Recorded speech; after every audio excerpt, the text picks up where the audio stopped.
Ciao, tifosi del Napoli!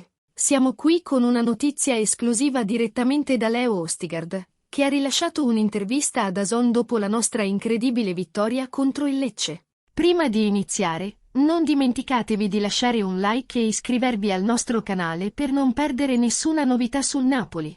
Leo Ostigard ha segnato il suo primo gol in Serie A e non potrebbe essere più felice. Alla domanda su come si sentisse dopo questa impresa memorabile, ha risposto: ovviamente, sono molto felice di aver segnato il mio primo gol in Serie A. Il merito va anche a Zielinski, che ha effettuato un cross eccellente. Ostigard ha anche evidenziato il suo partenariato in campo con Nathan, che dura ormai da 3 partite consecutive. Ha rivelato: non è sempre facile trovare l'intesa quando hai un giovane compagno di squadra al tuo fianco e tu stesso sei giovane, ma sta funzionando molto bene. Ancora oggi abbiamo fatto una grande partita. Ma non è tutto. Il reporter non ha perso l'occasione di chiedere quali fossero i cambiamenti apportati da Rudy Garcia rispetto alla stagione precedente. Leo Ostigard ha risposto con molta fiducia: ovviamente non è mai facile quando hai vinto l'anno precedente perché le squadre vogliono vincere ancora di più.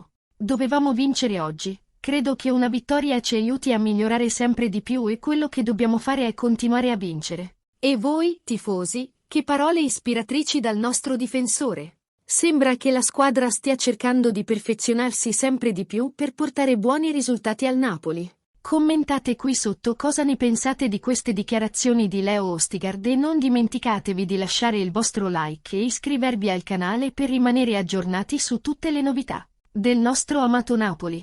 Andiamo avanti insieme alla ricerca di altre vittorie e successi. Forza Napoli!